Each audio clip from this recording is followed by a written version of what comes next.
ابھی آپ بہت دور کی بات کر رہے ہیں، ایسے کوئی حالات اس وقت تک نہیں ہیں۔ عدم اعتماد کیسے آئے گی؟ کیا اس کا فیصلہ سیاسی پارٹیوں نے کیا ہے؟ ابھی تو افسوس کی بات یہ ہے کہ یہاں ہم اپوزیشن میں ہیں، مسلم لیگ اپوزیشن میں ہے، پیپلز پارٹی اپوزیشن میں ہے، اے این پی اپوزیشن میں ہیں، اور ہم ایک دوسرے کے ارکان کے خلاف ان کی رکنیت معطل کرنے کے لیے جا رہے ہیں کورٹوں میں، اور ابھی بھی ہمارے خلاف مسلم لیگ گئی ہے۔ کیا مسلم لیگ کو اس بات کا احساس نہیں ہے کہ ان حالات میں اس قسم کا اقدام کرنا یہ کس کو فائدہ دے گا؟ اب ہم ایسی اپوزیشن کو کیا کریں کہ جس کا ہر قدم وہ حکومت کو فائدہ دینے کے باعث بنتا ہے؟ ان کے ساتھ مل کر کیسے چلا جائے، اس پر سوچا جائے گا پھر جی۔ تو یہ ساری چیزیں ایسی ہیں کہ ہم تو بڑے معتدل سیاست کرنے والے لوگ ہیں اور ایک دوسرے کا احترام دینے والے لوگ ہیں۔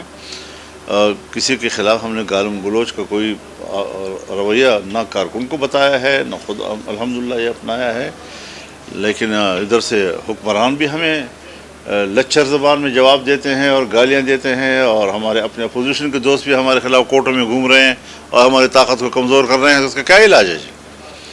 تو ایسی صورتحال میں آپ عدم اعتماد کا سوچ رہے ہیں اور مجھ پر سوال کر رہے ہیں کہ عدم اعتماد کیسے کرو گے؟ دیکھیے، یہ ساری باتیں اگر آپ کے نوٹس میں ہیں تو اس کا معنی ہے کہ عام آدمی کے نوٹس میں بھی ہیں۔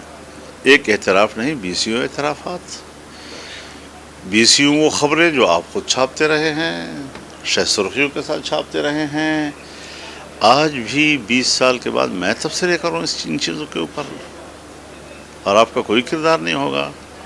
لہذا میں پی ٹی آئی کے ساتھ اختلاف نہیں ختم کر رہا، لیکن تعلقات میں میانہ روی اور اختلاف کو اختلاف تک رکھنا اور تلخیوں کو دور کرنا، یہ میرے مقاصد میں سے ہے، اور یہی وجہ ہے کہ میں ان کے کسی بھی تلخ بد اخلاقی پر مبنی کوئی بیان کا جواب بھی نہیں دیا کر رہا۔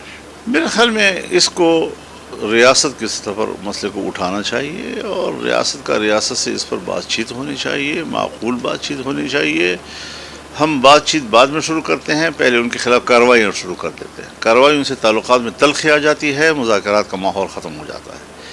ہمیشہ مذاکرات کے لیے ایک مناسب ماحول پیدا کیا جاتا ہے۔ اگر کہیں پر ناراضگی ہو بھی تو اظہار نہیں کیا جاتا، کوئی سخت قدم اٹھانا ہو بھی تو نہیں اٹھایا جاتا، تاکہ تعلقات میں مذاکرات کے لیے ماحول برقرار رہے۔ ہم اب بھی حکومت کو اور اپنے اسٹیبلشمنٹ کو یہی مشورہ دیں گے کہ مذاکرات ہی مسئلے کا حل ہے، اور مذاکرات ہی کے ذریعے سے مسائل کو حل کیا جا سکتا ہے۔ دیکھیے، اگر میثاق جمہوریت پر عمل کرنا ہے تو چونکہ ہماری جماعت ایک دفعہ اس پہ ہاں کر چکی ہے، ہم اس کے بنیادی دستخطی نہیں ہیں، لیکن بعد کے سیمینارز میں، بعد کے آل پارٹیز کانفرنسز میں ہم نے اس کو انڈورس کیا ہے، تو ہم اس پر قائم ہیں، اور اسی پر اگر سیاستدان عمل کریں تو ایک بہتر سیاسی ماحول پیدا کیا جا سکتا ہے۔ بس ان دونوں کا جواب بھی انہی سے طلب کر لیں۔ ہر خیر معقول بات کا جواب مجھ سے طلب کرنا ہے آپ نے۔ اسی لیے تو میں نے کہا کہ بات کسی پارٹی کے اندرونی معاملات میں مداخلت کی نہیں ہے، بات صوبے کو تبدیلی کی ضرورت ہے۔ پارٹی کی بات میں نہیں کر رہا، لیکن میں نے مشورہ دیا ہے کہ بجائے اس کے کہ اپوزیشن ملے اور لوگوں کو توڑیں، ایک دوسرے کے ساتھ سودا بازیاں کریں، پارٹی کے اندر ہی اگر تبدیلی آتی ہے اور کوئی نئی ایڈمنسٹریشن پارٹی کے اندر سے اٹھتی ہے اور صوبے کو سنبھالتی ہے، تو میں نے کہا مجھے اس پہ کوئی اعتراض نہیں ہوگا۔ اس وقت یہ صوبہ سیاسی کشمکش کا متحمل نہیں ہے، ہر چند کہ میں پھر کہتا ہوں کہ یہاں کی اکثریت صوبے کی وہ جعلی ہے، لیکن پھر بھی اب حکومت تو قائم ہے، عدالتوں نے تسلیم تو کیا ہے، عدالتیں بھی مان رہی ہیں، ساری دنیا مان رہی ہے، تو ہم کیا کر سکتے ہیں جی؟ لیکن تاریخ جو ہے وہ فیصلہ کرے گی کہ کیا ہمارا دعویٰ غلط تھا۔